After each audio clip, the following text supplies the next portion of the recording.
దేవుని మాట కార్యక్రమానికి ప్రతి ఒక్కరిని ప్రేమపూర్వకంగా ఆహ్వానిస్తూ ఉన్నానండి. దేవుని పెట్ట ప్రతి ఒక్కరికి వందనాలు. ప్రతిరోజు కుటుంబముగా కూడి కుటుంబారాధన చేసుకుంటున్నారా? మీ బిడ్డల్ని దగ్గర పెట్టుకొని ప్రార్థించటం వల్ల వారికి కూడా ప్రార్థన చేయటము అలవాటు అవుతుందండి. అదేవిధంగా మన యొక్క యూట్యూబ్ ఛానల్ సుస్లత యూట్యూబ్ ఛానల్ని సబ్స్క్రైబ్ ఇంకెవరైతే చేయలేదో సబ్స్క్రైబ్ చేయండి, లైక్ చేయండి, షేర్ చేయండి. మీ యొక్క ప్రేయర్ రిక్వెస్ట్ని కామెంట్ రూపంలో తెలియచేయండి. అలానే ఈరోజు మన కొరకు సిద్ధపరిచిన ఆయన శ్రేష్టమైన వాగ్దానం చేద్దామండి. 146వ కీర్తన 7వ వచనము. బాధపరచబడే వారికి ఆయన న్యాయము తీర్చును, ఆకలి గొనిన వారికి ఆహారము దయచేయును. యెహోవా బంధింపబడిన వారిని విడుదల చేయును. ఆమేన్. దేవుడి రోజు మనతో మాట్లాడుచున్న ఆయన మంచి మాట, యెహోవా బంధింపబడిన వారిని విడుదల చేయును. ఆమేన్.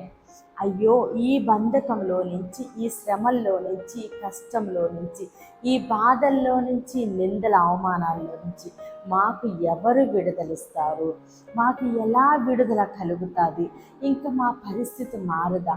ఇంక ఇదే బంధకంలో, ఇదే బాధల్లో, ఇదే కష్టాల్లో మేము ఉండిపోవాలా అని ఇలాగా వారుకున్న శ్రమలను బట్టి, కష్టాలను బట్టి, బాధలను బట్టి దేవునికి మొర్ర పెడుతుండగా దేవుడు ఏం చేస్తున్నారంటే వారిని విడుదల చేయును.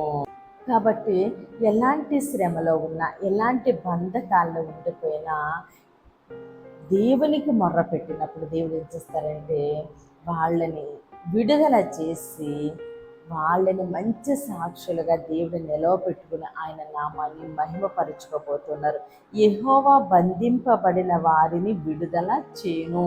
దేవుడు మాత్రమే విడుదల ఇవ్వగలరండి. ఎందుకంటే మనకి ఎంతమంది ఉన్నా మనల్ని ఏ విధముగా కూడా వాళ్ళు కాపాడలేరు. కానీ మన దేవుడైతే మనల్ని కాపాడే దేవుడు, రక్షించే దేవుడు, ఆదరించే దేవుడు, విడుదలిచ్చే దేవుడు. ఎలాంటి సమస్య అంటే అది అవ్వనివ్వండి, మన దేవుడు మాత్రమే మనకు విడుదలిచ్చే దేవుడు. మనకి ఎందరు ఉన్నా మన బాధ ఎవరికన్నా చెప్పుకున్నా వాళ్ళు ఏమీ చేయలేరు. కానీ అదే సమస్య మనము దేవుని సన్నిధిలో మోకరించి దేవునికి చెప్పుకున్నప్పుడు దేవుడు ఏం చేస్తారంటే ప్రతి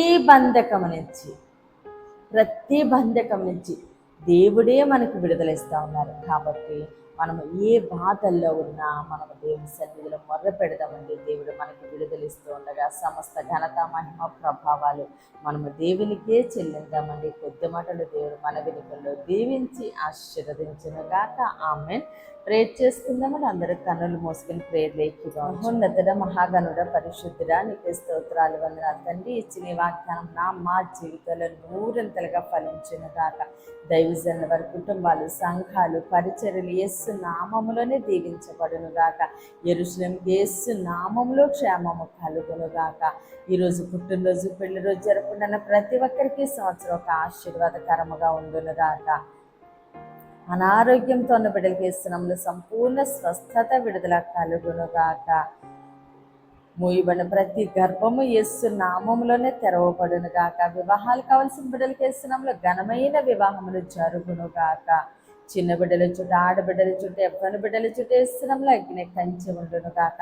ప్రతి బిడ్డ రాకపోకలను దేవుడు తోడుగా ఉండి క్షేమమైన ప్రయాణం అనుగ్రహించునుగాక.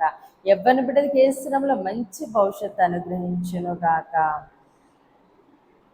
ప్రతి కుటుంబంలో నెమ్మది, సమాధానం, సమృద్ధి ఉండునుగాక. దేవుని మాట అనే పరిచర్యలో పాలుభాగస్తులే భారం కలిగి ప్రార్థన చేసిన ప్రతి ఒక్కరిని దేవుడు బహుగా దీవించి ఆశీర్వదించునుగాక. ఆమేన్, ఆమేన్, ఆమేన్. దేవుడు మిమ్మల్ని, మీ కుటుంబాన్ని దీవించి ఆశీర్వదించునుగాక. ఆమేన్. ఆదరించు మాట, బలపరచు మాట, విడుదలిచ్చు మాట, స్వస్థపరచు మాట, దేవుని